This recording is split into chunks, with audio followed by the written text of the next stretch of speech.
Apreciados amigos y amigas, qué alegría que estemos todos juntos aquí en la Iglesia de Todos los Santos. It is wonderful to have everyone here being a part of All Saints Church this morning. A couple announcements before we get going with our forum. Our Sunday food table is working with Hope Kitchen to provide prepackaged sandwiches and water on Sunday morning.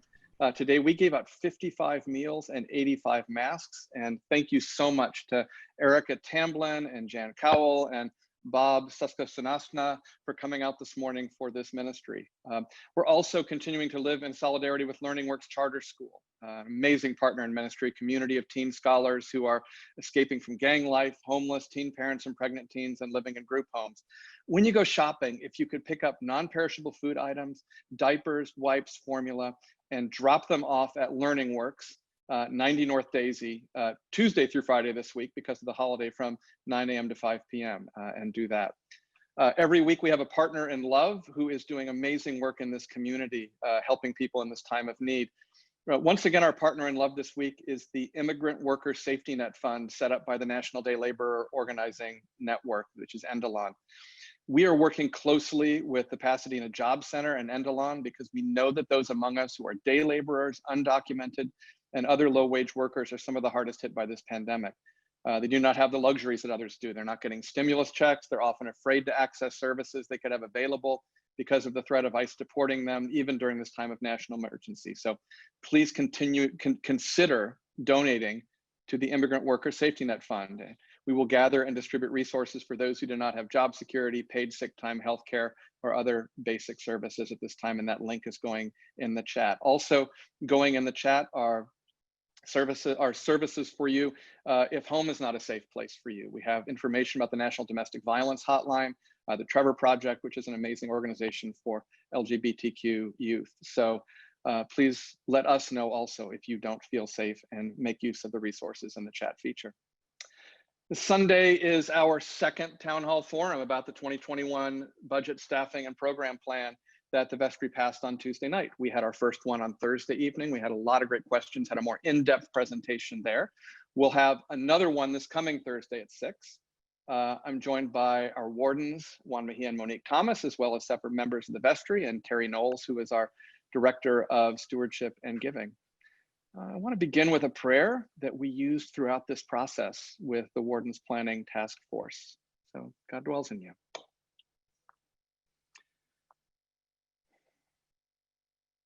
God, we abandon ourselves into your hands. Do with us what you will. Whatever you may do, we thank you. We are ready for all. We accept all. Let only your will be done in us and in all your creatures. We wish no more than this, O God. Into your hands we commend our spirit. We offer it to you with all the love of our heart, for we love you, God, and so need to give ourselves, to surrender ourselves into your hands without reserve and with boundless confidence, for you are our God. Amen. So at the last town hall meeting, I began with a detailed presentation about the budget and restructuring plan. That is now available on the website, both in English and in Spanish. Today, we're going to start off where we left off Thursday night with some clarifications that we hope will help people understand the restructuring and the new budget. And then we just want to go straight to your questions and your thoughts. And this is really a time for you to ask questions if you want, and also just to let us know as a community, just put on the table, how are you feeling right now and what are you thinking? Please use the Q&A feature. It's not which is different from the chat feature. And we have people who are sorting through those, and we're going to try to get to as many of those as possible. And again, we've got another one of these forums coming up on Thursday night, and we'll continue to ask or answer questions as best we can. First, we need to remind everyone that we had to find $1.1 million in this year's budget. Now, some of that is because the only reason the 2021 budget was balanced, and I sort of put air quotes behind balance, is because we used a $400,000 carryover from 2019. This is actually something that we have been doing since I got here. We've been using carryovers from the previous year's budget.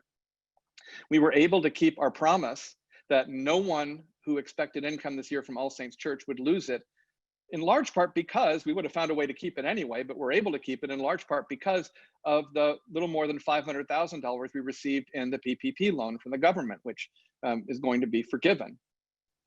In May, the Barna Group reported that as many as 1 in 5 churches and 1 in 3 mainline ones could close for good by the end of 2021. Now, that is not what we are facing. I have a lot of colleagues that is what they're facing, and we are so blessed that that's not what we're facing. And we're not immune from these factors either. And that's what's behind this restructuring and this new budget. Now, the restructuring and budget falls broadly into 3 categories, and I want to go through those briefly.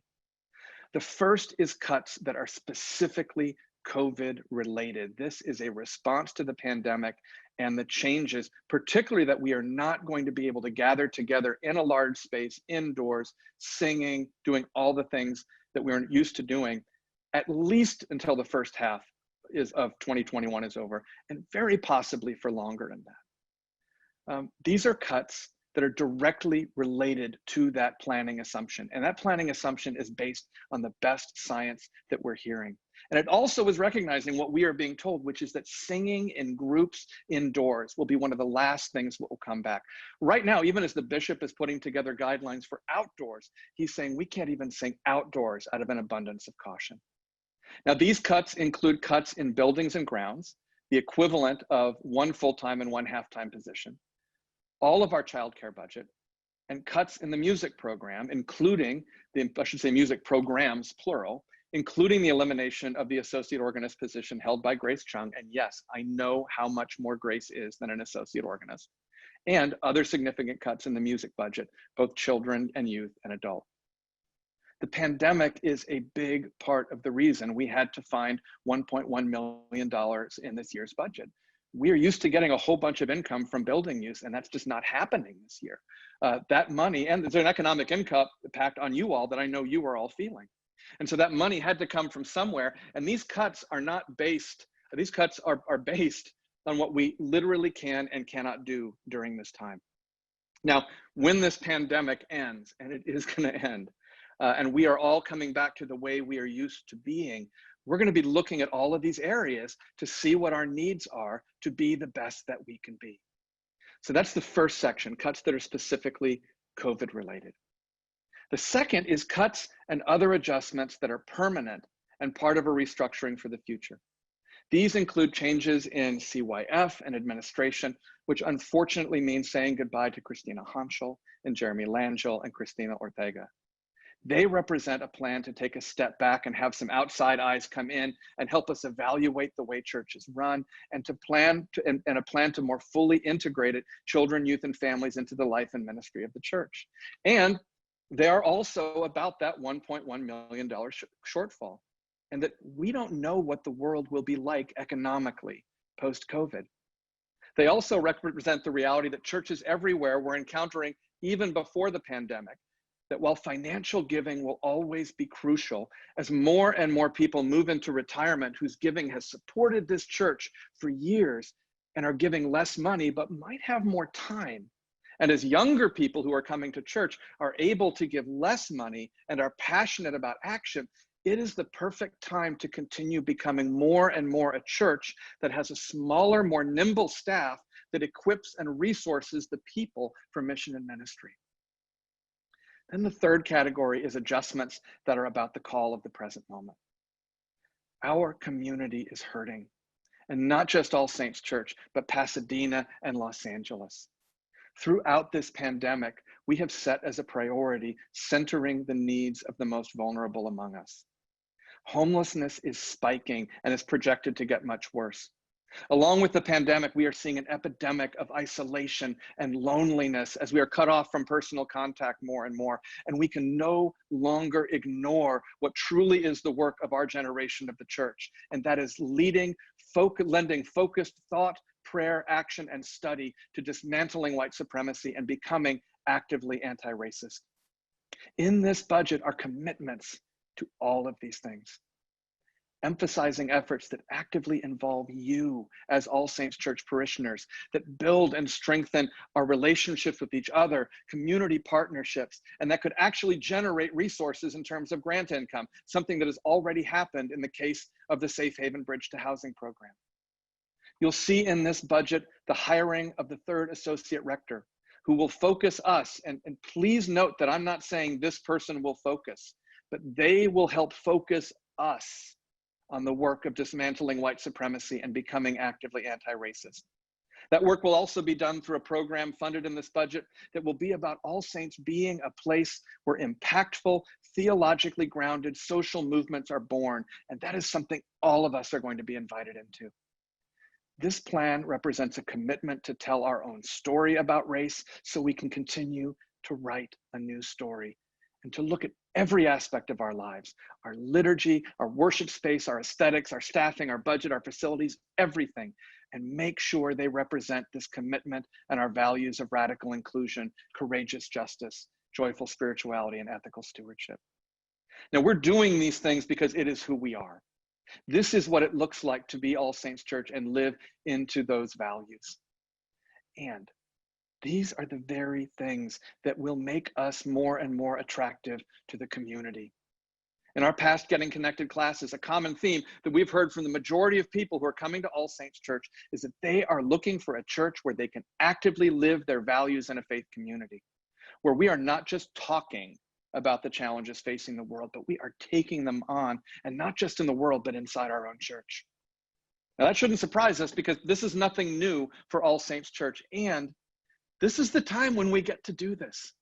Everything we do, we get to ask, how does it not just serve us, but serve the community? From our buildings, to our music programs, to our youth ministries, to our education and formation, everything.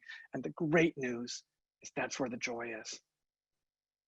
Now, second and briefly, before I turn it over to Juan, there have been questions about Jeremy's position, the Senior Associate for CYF, Adult Formation, and the Director of Youth Program. And of course they've been. It and he have been so important to the life of All Saints Church. So Jeremy came to work here 10 years ago. And while I don't know the exact titles he had, he was for most of that time essentially the Director of Youth Ministry. He did and is still doing an outstanding job building this youth program, and the effect he has had on a decade's worth of youth is tremendous. In 2016, after Ed Bacon had retired and before I arrived, John Depphouse, many of you remember him, he left. And a primary piece of his portfolio was adult formation. And this was given to Jeremy along with an increase in salary. Now, this has been a pattern here where two positions are combined into one. The person is given more money, and the congregation's expectations have not been altered as to what that person can produce. Sometimes the changes have been designed to be permanent. Others, like this case, weren't designed to be permanent, but became permanent as several times we didn't have the money to fill that clergy position. For the past 4 years, Jeremy has essentially been doing two jobs, not only directing the youth program, but also all adult formation with the exception of the Rector's Forum. That and our overall budget were unsustainable. That is why we decided to eliminate both the current youth ministry positions and then hire one person to do nothing but focus on youth ministry as we put all of our formation and spiritual growth into one area, that learning and spiritual growth across the lifespan circle that I'm going to convene. I want to turn it over to Juan for a second. Good morning. For those of you who don't know, my name is Juan Meja. I'm the senior warden of the vestry. I woke up this morning, and just to show that we don't always coordinate, I wanted to talk to you guys a little bit about what I see as the economic realities of All Saints, and I'll touch upon some of the things that Mike talked about. Some things that people don't know about All Saints, many do, but some don't, is that we as a church do not have a large endowment like other Episcopal churches. We rely generously on the generosity of people who pledge, the plate offering, the parking lot revenue that we own, and we get a lot of revenue from, for example, the courthouse, and the use of our buildings. Many times you've seen All Saints in movies and television shows. Well, we get some money out of that. And we also get some money from weddings that happen at All Saints. all that is used for our operating budget. Now, when I was previously on the vestry in 2007, when Ed Bacon was the rector, I remember, for example, we had 6 clergy on staff. During the first couple of years that Mike was rector, we were down to three full-time clergy. Back in the early and mid 2000s, we used to talk about aspirational budgets. We could keep making the staff bigger. We kept adding program. And then what happened? In 2008, 2009, we had the Great Recession, and that hit All Saints. Some of you remember, and I was on the vestry then, some of you remember that we had to lay off staff back then, and that was really hard. And starting in 2008, practically every year, the pledge income for All Saints has declined. Every year, the vestries had to cut the budget to some extent. And as Mike mentioned, when staff retired or when they left, sometimes that staff person was not replaced, and the staff were asked to do the job of 2 people, as, for example, was the case with Jeremy. Now, starting in 2019, when we did pass this budget for the current budget, 2020, the vestry used all the reserves or carryovers that we had in order to pass a balanced budget. It was very important for us to have a balanced budget and not go into the year in the red. And so why did this happen? Well, we rely, like I said earlier, on pledging. And there's a group of people at All Saints who've been part of All Saints for many decades, many generations, who are what we call major donors. These are people who pledge over $10,000 a year to the church. And they're mostly from the boomer generation. Like I said, they have supported All Saints for decades. Now, the boomers are starting to retire. And unfortunately, some have passed away. Some have moved away to be with their children or grandchildren. And like I said, a great part of the budget relies on these pledgers. As I've been told, for every major donor that we lose, it takes 5 new pledging units to replace 1 major donor. And our church membership continues to grow. We are a healthy church. We keep getting new people to join when we were open last year and earlier this year, and now when we're virtual, more and more people are learning about All Saints, and they are joining. And they are younger people, younger families. Many of these people, though, have to deal with college debt. They have to figure out how to pay for college for their own kids. There's the high cost of housing in Pasadena and the surrounding area. And some have to take care of aging parents. So they can't give, sometimes they can't give as much as the older generations. So we knew in 2020 that at a minimum, our budget was going to be at least $500,000 short. We also knew that we were facing those economic trends that I just spelled out with our new members. So in the beginning of 2020, before we knew anything about COVID-19, the vestry at our staff conference started talking about these trends and how we were going to restructure. And that's when COVID hit shortly thereafter in March. We had to shut down the church. We couldn't gather. We lost the ability to gather physically on campus. We then lost the revenue from our parking lot because the courts were closed. We lost the ability to use our buildings. And of course, we lost income, which we also get from the collection plate that's passed every Sunday. So at that point, that's when the Warden's Planning Task Force went to work. Also, Mike mentioned that, may have mentioned that in the middle of the year, through the great work of our staff at All Saints, and with Congress passing what's called the CARES Act, we were able to get a loan from the federal government called the Payroll Protection Program, or PPP. So we received approximately $516,000 from the federal government as a loan to keep our staff on the payroll. Otherwise, it's likely that we would have had to lay off or furlough many of our employees during the summer because of all the financial realities that were hitting us, as I explained, the lost revenue from the buildings, the parking lot, and so on. So, and the other piece I want to report to you is that, again, through the great work of our staff, we've been following the requirements of PPP to a T. And we expect, the way the law is written, that if we do all this and we use this money for salaries for employees and keep them on the payroll, that loan will be forgiven. But as you see, without that carryover for 2019 and without this PPP loan that we got in the midsummer, we'd be close to $1 million in the red. So having a $5 million All Saints budget just isn't sustainable anymore. So the task force worked for 5 months. We met twice a week. I think all our meetings were over 2 hours long. We met on Wednesday nights and Saturday mornings. And again, I thank the members of the task force for giving up so much of their time. And we looked at this every which way. We looked at every scenario possible in terms of how we can come up with a sustainable budget that was still going to drive the mission and values of All Saints. And as happens in these type of conversations, everyone had to give up something. No one was thrilled with cutting program. No one was thrilled that we would have to eliminate positions. But when 69% of the All Saints budget is personnel, and you have to close a $1 million gap, you have to look at personnel, and you just can't nibble around the edges. So also I want to say what is difficult about this is that we have to have these meetings via Zoom. We have to look at a computer screen. I can't see you face to face. We can't meet on the lawn. We can't meet in the forum and have really good conversations, listening to you, getting your input, getting your ideas, answering your questions. So I apologize that this isn't ideal.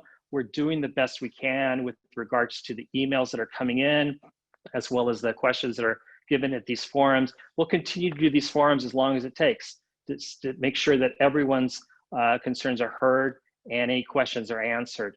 So I just want to say, please be patient with us. We're trying to communicate with you as best we can, and I thank you for joining us today. Thanks, and I think we really want to go to questions. Just one thing really briefly, some people have asked about the people whose positions have been eliminated. They will all be employed here and paid through the end of December. The new budget doesn't go into effect until January 1st. Without getting into details, they are being offered severance tied to their length of service here. We've set aside funds for outplacement services, including resume and cover letter development, online profiles, career coaching and guidance, interview preparation, and practice and online phone support. Also, both Christina Honchel and Jeremy Langell have earned 12-week sabbaticals, and they'll be receiving them. We're also forming a CYF continuity team that will be majority made up of youth and some adults that will help the youth get through this transition. We're also forming ongoing teams, both for ways to say goodbye to beloved employees and to welcome the new ones, and to continue to have opportunities like this for you to ask any questions you have and to share with the community how you feel. And so I'm just going to ask Juan and Monique and Terry to sort of take it from here and help us. Sure. Direct Can questions. I'll read the first question from the Q&A. Please use the Q&A function. Also, I will in a minute put my email in the chat so you can send me an email if you want to talk to me directly. And then of course I will forward it to Mike as well. There's a question in the chat this morning, is that what steps, what are the steps if we want to increase our pledge at this time? So I will turn it over to our wonderful Director of Giving, Terry Knowles. Wow. Great question. What a great question to start with. Thank you so much. It literally was the first question too. That's absolutely wonderful, and thank you for that. Be in touch with me, tknowles@allsaints-pass.org, and we will figure that out together. That will be easy to do, and I thank you so very much. There's a red donate button on the website. Might not be crystal clear to do what you're asking, so please be in touch with me directly, and we'll fix that. Thank you. And Mike, our junior warden, is also on, so I don't know if she wants to say something or has a question or read a question from the emails or the. Yeah, that's what. Yeah. Hi. Good morning. I just wanted to say, just reiterate what Juan was saying, and also just to reiterate, sort of, as we were working as the Wardens Planning Task Force, there were everyone on that team was either staff or closely tied to a program at All Saints, and are mostly longtime members. And so there was no one there who didn't have an interest in this budget or didn't feel some pang of having to eliminate positions or programs. So I just wanted to just make sure that people knew that it was just a very difficult process, a laborious process. But again, trying to cut $1.1 million from the budget and really have a sustainable budget was a part of this process. And so I will go on and read the next question. Let's see. Oh, so I'm going to jump to this one. Regarding the layoffs, it grieves me to learn the loss of qualified individuals, Christina and Jeremy, given their years of service to the church. When I have heard them give homilies at Jazz Vespers or elsewhere, I was blessed by their wisdom and insight. I feel less mature individuals have been retained. Please give the rationale for laying them off and retaining other staff. I know this is a sensitive question.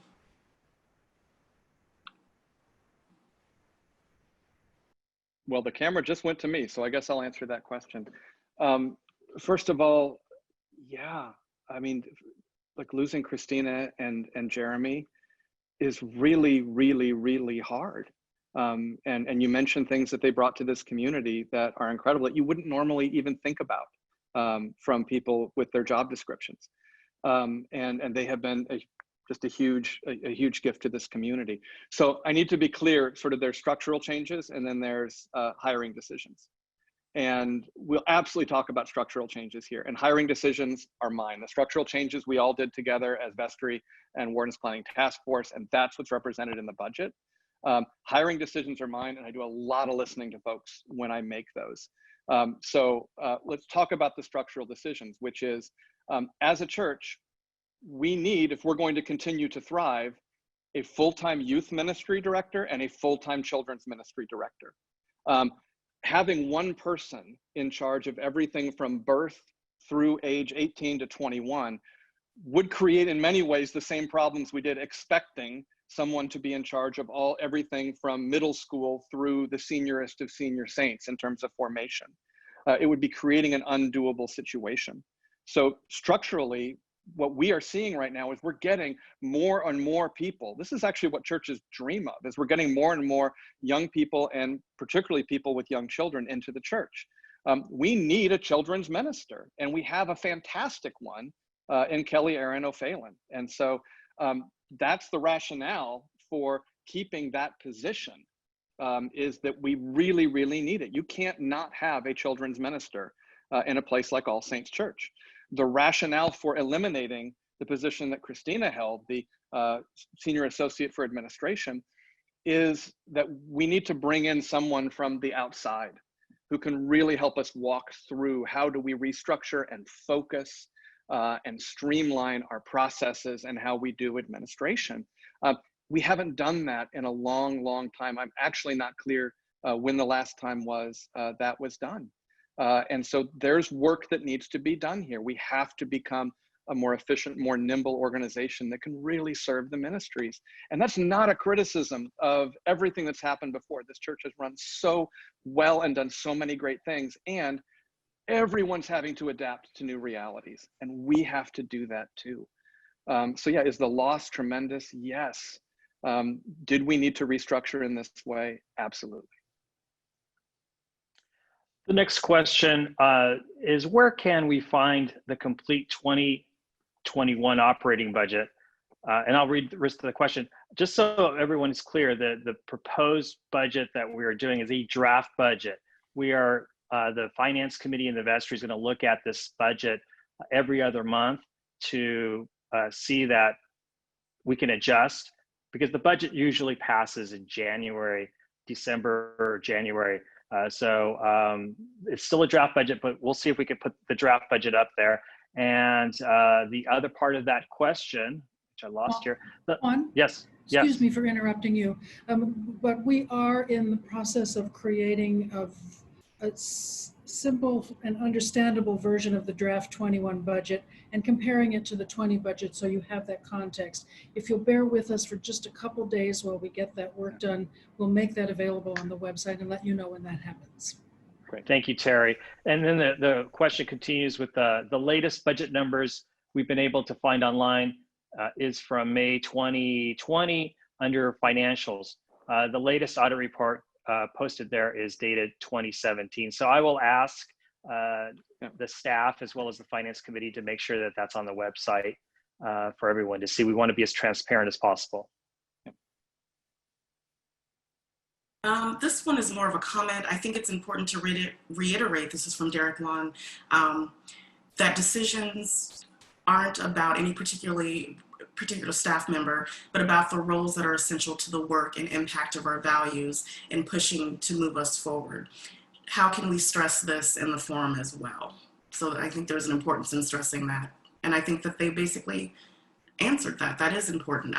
Again, as we've been talking about, this isn't about a particular person, but really about living into the vision of All Saints and making sure that we have the structure in place to be sustainable and what that looks like in the 21st century.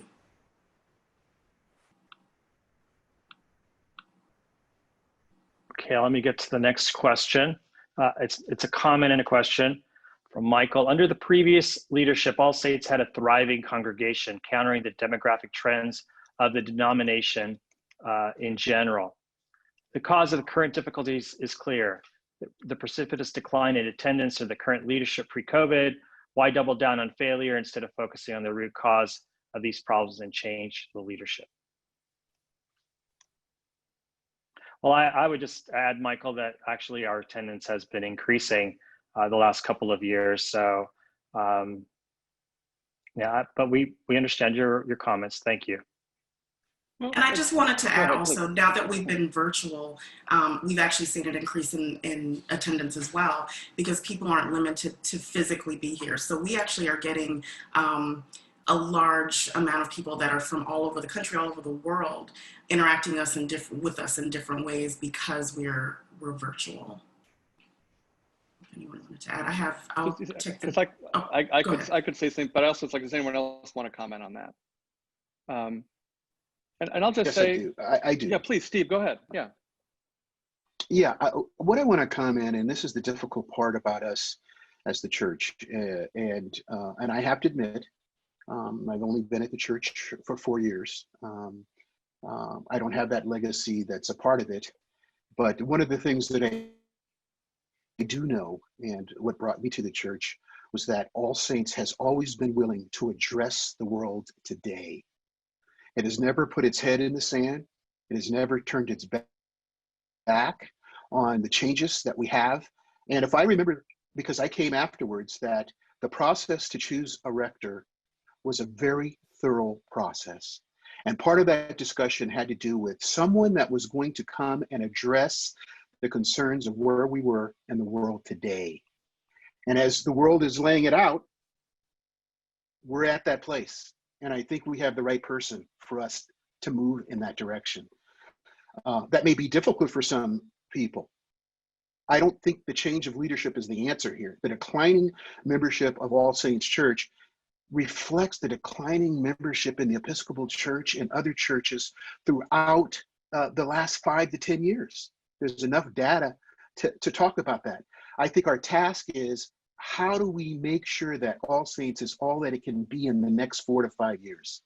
That's really important. Our city has changed. Just look at the city of Pasadena right now and where All Saints is. It is not what it used to be. Homelessness has come around it, and it's the businesses have changed. The communities have become more separated. We need the leadership that I think that we have in place.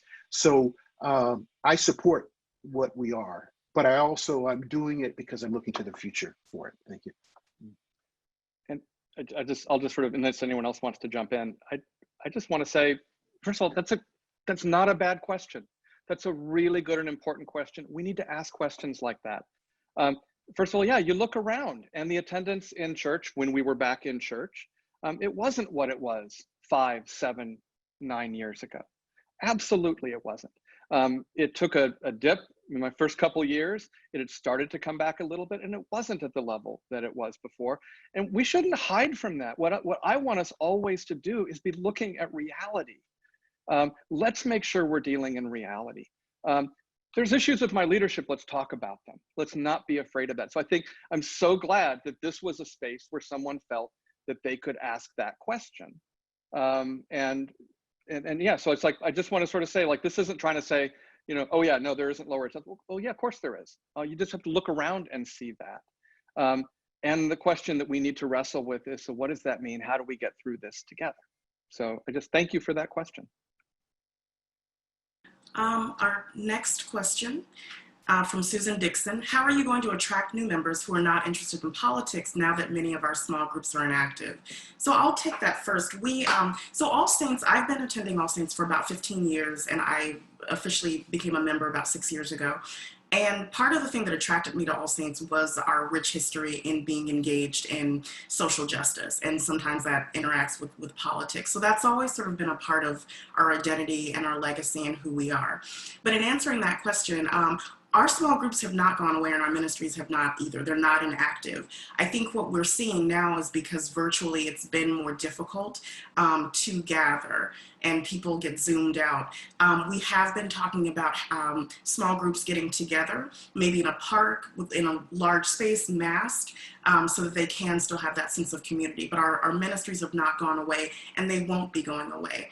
Part of what we've talked about in terms of, you know, we've always at All Saints had a history of, if something makes your heart beat faster, you know, start a ministry, start a small group, start an affinity group. And we still encourage that. That's still very much a part of the All Saints secret sauce of who we are. The difference now is that we will, as a church, the things that we choose to sort of coalesce around and move towards as a congregation will be different. So that doesn't mean if we're focused on, you know, anti-racism this year as a congregation in the church, does not mean that small groups can't focus on other issues that are going on. And we encourage that and invite that because part of, for me, the thing that's the most fulfilling about church other than worship is community. It's really, and it's something that I'm missing right now, and not being able to gather on the lawn and all the ways that we do community. So I just want to reiterate that, yes, politics, social justice is a part of who we are and will continue to be a part of who we are. But I think our more narrow focus will attract more people, first of all, because one of the things when you come to All Saints, we're so big and so massive, people sometimes don't know how to get plugged in. And so I think having this focus will help that, we will still have those small groups. And so there will be ways for people to engage in terms of a community, but in the age of COVID, it's just sort of looking at how that will look different now that we're mostly virtual.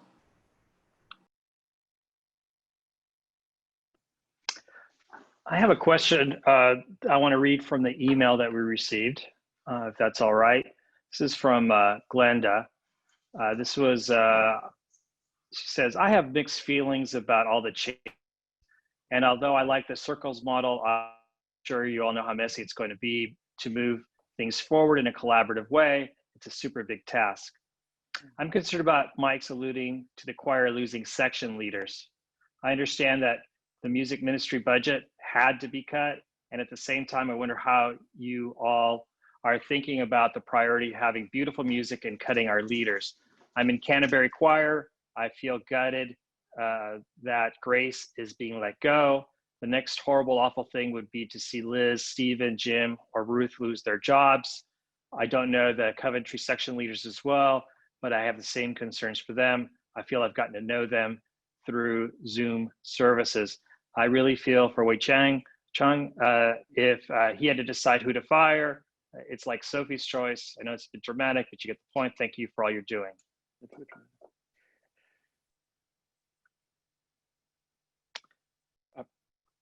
You want to take that? You want me to? I can take that. Sure. First of all, yeah. I mean, first of all, any of these choices, because they're not just positions, they're people, and they're incredibly hard. Because it's people who mean a huge amount to us. And again, I want to remind you what I said at the beginning, which is this is a category of cuts that are directly pandemic related.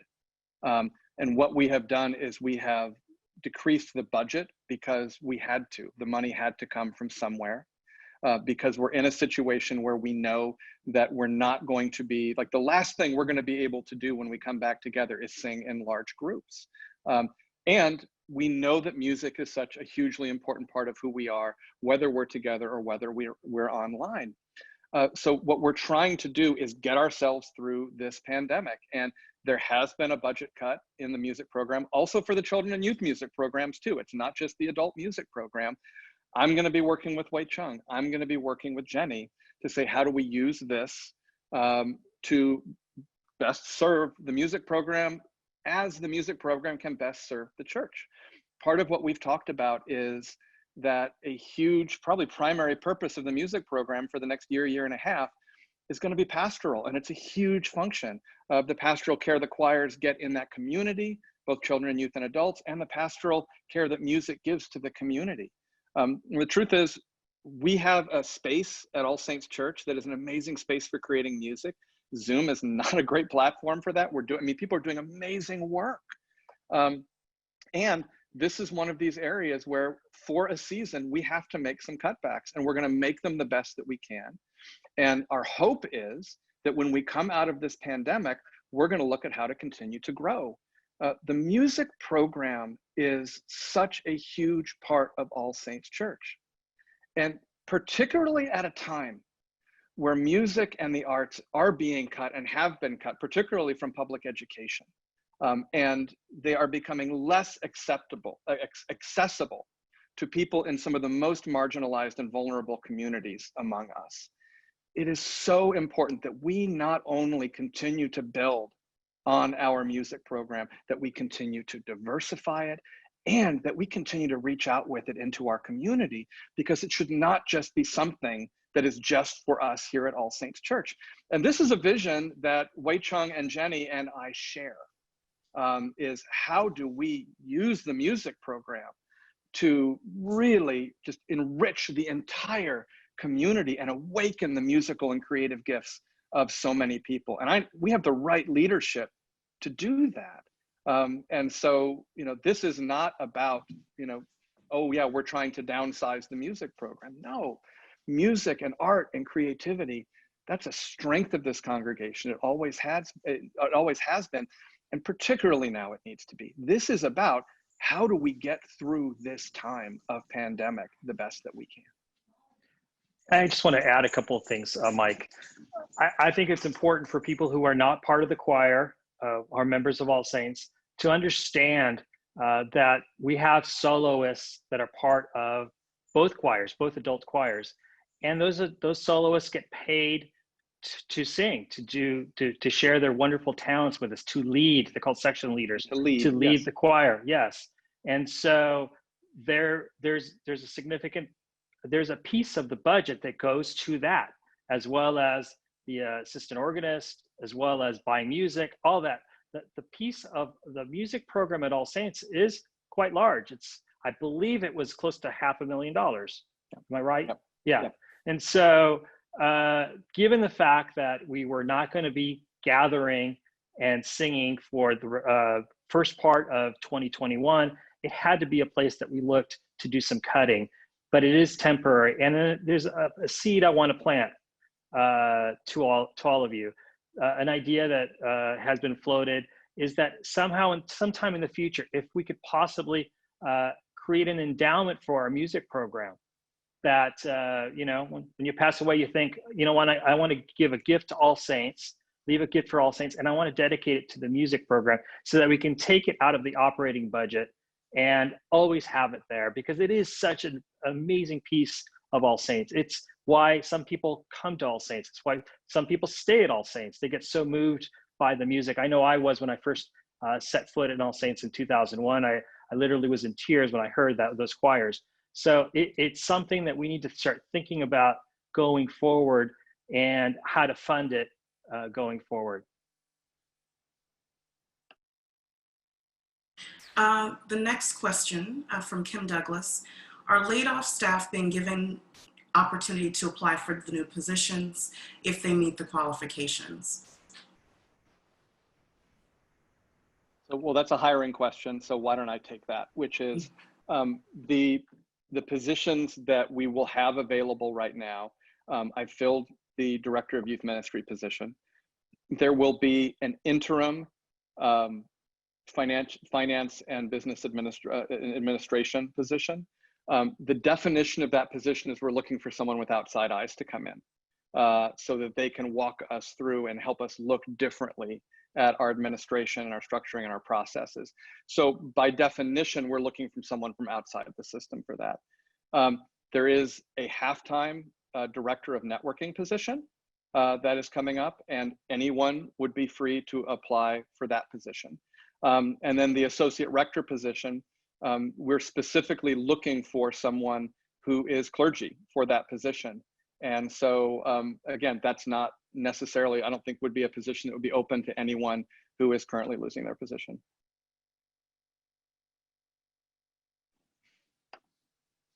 Okay, the next, I have a question here about children, youth and families. Or am I to understand that the youth minister would be for the little ones through teenagers? If so, people are rarely strong in their skill sets for both little ones and teenagers.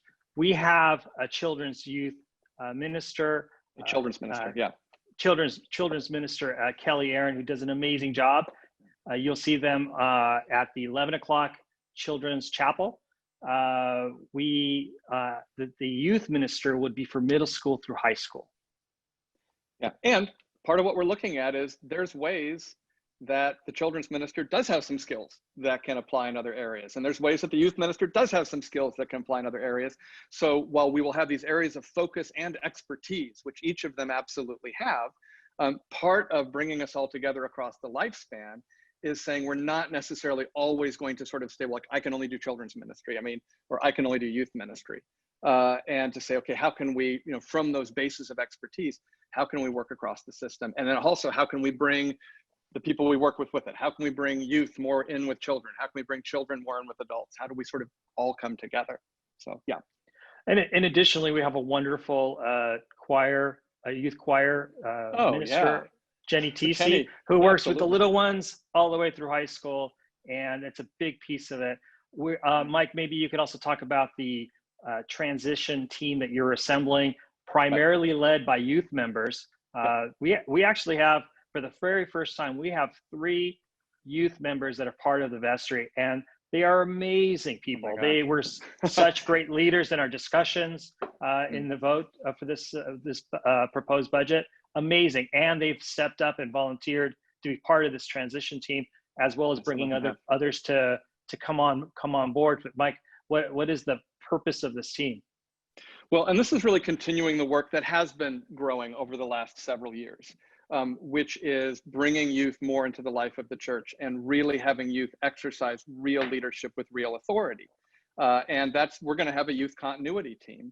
And it was the youth on the vestry who stepped up and said, yeah, and it needs to be a majority youth. This just can't be a bunch of adults with a couple of youth there.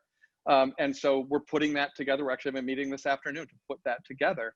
And it's going to be driven by the youth because, as a group, like they understand what they need to get through this time. And so that group is going to drive it. And so that's something that's going to be happening. And again, we made a bylaw change in the spring that it used to say that we would have 2 youth vestry members. And we just changed it a little bit to say at least 2. And that let us add a 3rd one. And part of the reason we did that is that we knew going into this budget cycle and in these conversations, we wanted to have more than just 2 youth voices at the table. Because there actually is a dynamic that changes when you're in a group and you're the minority there's a big one that changes between being 1 of you and 2 of you. And then there's an even bigger one, or an as big one that happens between being 2 of you and 3 of you in terms of the ability to share your voices.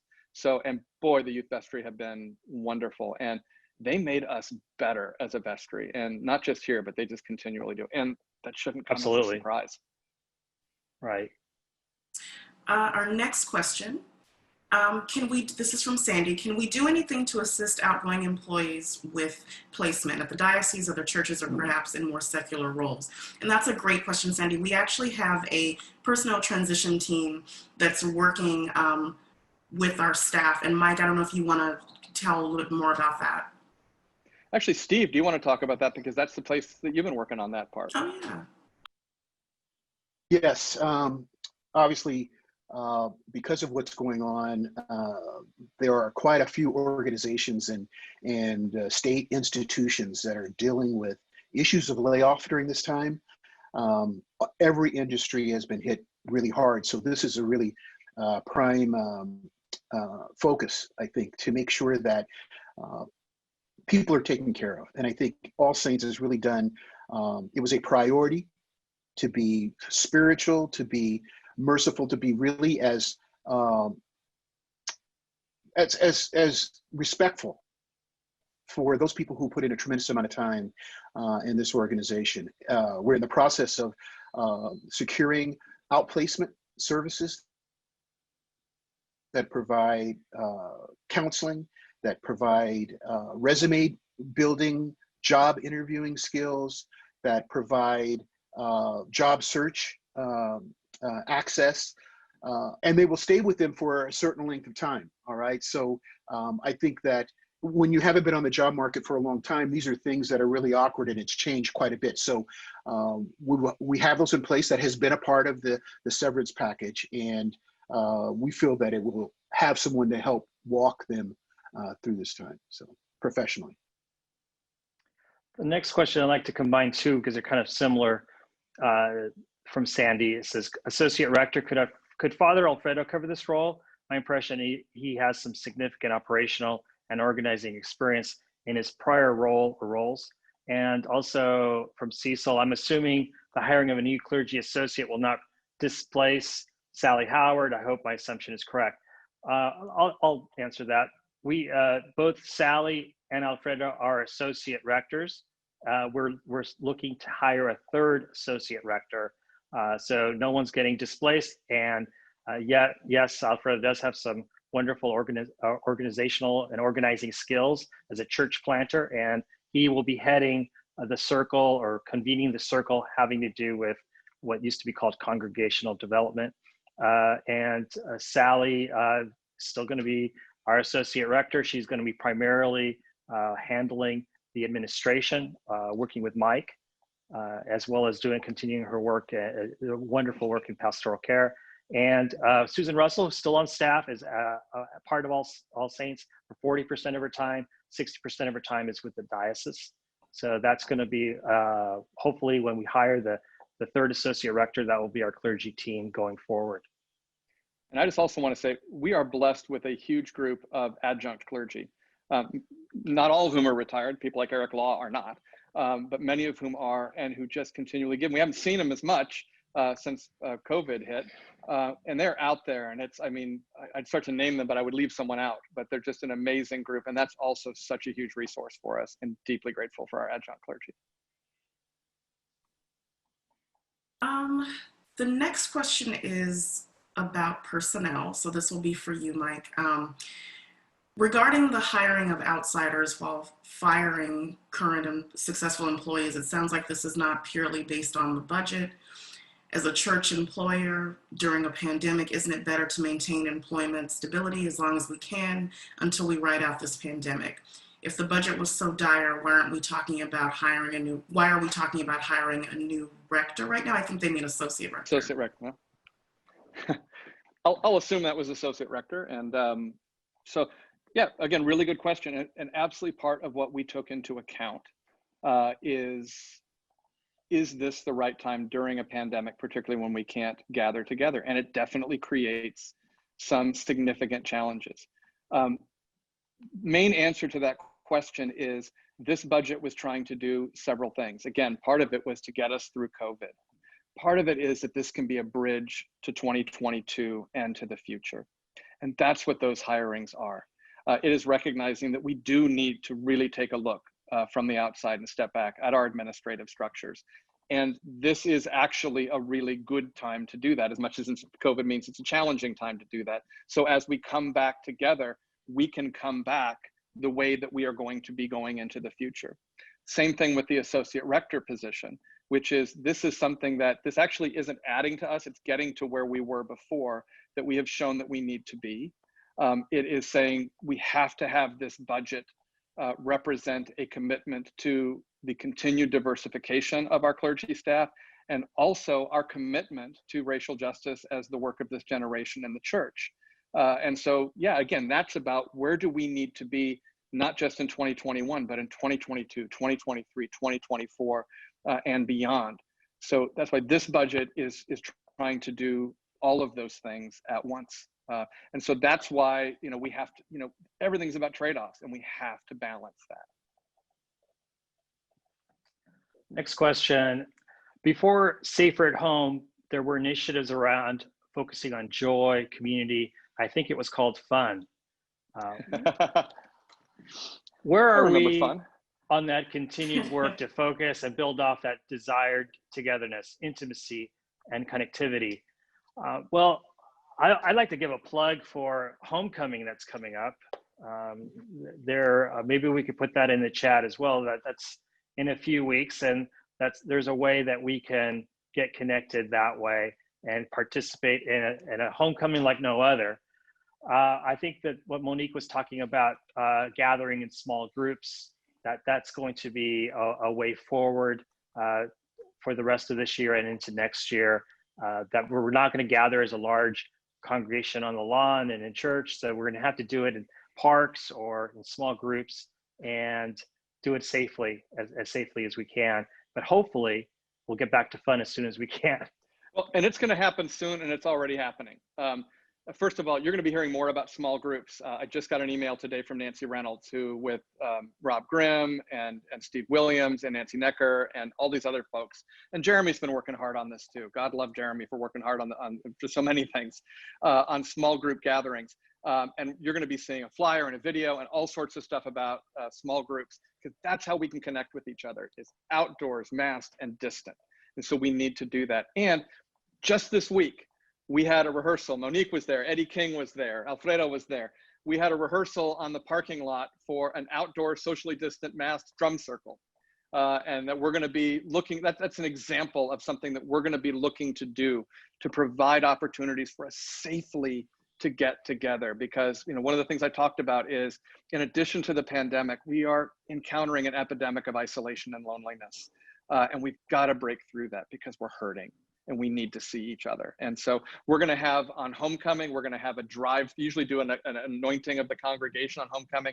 We're gonna do a drive-through one on homecoming. And so, yes, Derek, thank you so much for raising that. We spent the first part of sort of coming into COVID, kind of getting our COVID legs, I guess, and making sure that we could figure out how to do this, because we knew this was going to be just the bedrock that we needed to sustain us. And again, thanks to everyone, for Jeremy and Nina for all the work they did getting the youth online, for Kelly Aaron, for Keith Holman and Melissa Hayes, for Natter, who's our tech person, to just all the work everyone has done doing that. Now that we've got that, and that's sort of the stability piece, now we're saying, okay, now this year, the next focus for the next 18 months, small groups meeting outside. We've been trying to focus on small groups for 2 years anyway. Well, now this is the only way we can gather. So let's do this. So you're going to be seeing opportunities to meet in small groups, affinity groups, groups you already have, protocols for, like, you had a breakfast group. There was a great group that used to love to go out to breakfast every Sunday morning after the 7:30 service. And I was never able to join them. Joe Drummond was always trying to drag me there. We're going to have a protocol where a group like that can say, hey, let's meet in a park. Let's meet somewhere outdoors, safely, socially distanced, masked, so we can continue those relationships, maybe invite some new people in. So absolutely, one of our values is joy, and we have to stick with that. Otherwise, what's the point? We are almost at the end here. I think we're getting close to Children's Chapel. So we have 2 minutes, but I just wanted to plug Thursday's town hall, which is at 6 o'clock. We are capturing all your questions and comments because this is being recorded. So we'll try to answer as many of these as we can, either on Thursday or via email.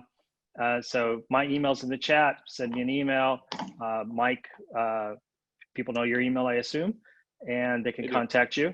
mkinman@allsaints-pas.org, and that'll go in there too. And that's actually, you should send questions to that email, and those will make it into the next town hall meeting. And then I've And got a brief closing Monique thing when you're done.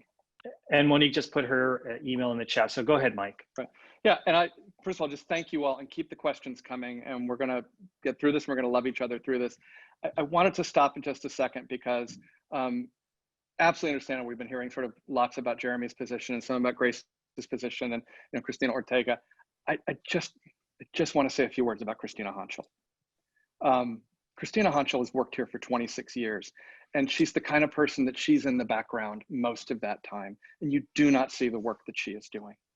And she's so much of the reason that things run and happen here. And the fact that they appear smooth and are as smooth as they are, that it takes a lot of work to make something look sometimes easy. So it may not be one of those. I mean, and there's so many of us who know Christina and love her, but I just want to say that wow, for 26 years, Christina Hanschel has just been such a huge part of All Saints Church. And in my 4 years here, she's been such a huge part of my life. And just in addition, as we talk about the effects that every one of these people who are leaving us have had, I just want to say, particularly about Christina, that the mark that she has left on this community is indelible, and just so deeply grateful. And so, and please reach out to these people. They're in a really hard place right now. And as you have relationships with them, reach out to them in the love and care that's in your heart. Because this is super hard. I especially wanted to step up and say that about Christina, because it just is, 26 years is a long time, and her impact has just been incredible. Thank you to the wardens, to Monique, and Juan, to Terry, to Steve, to everyone who has been on here.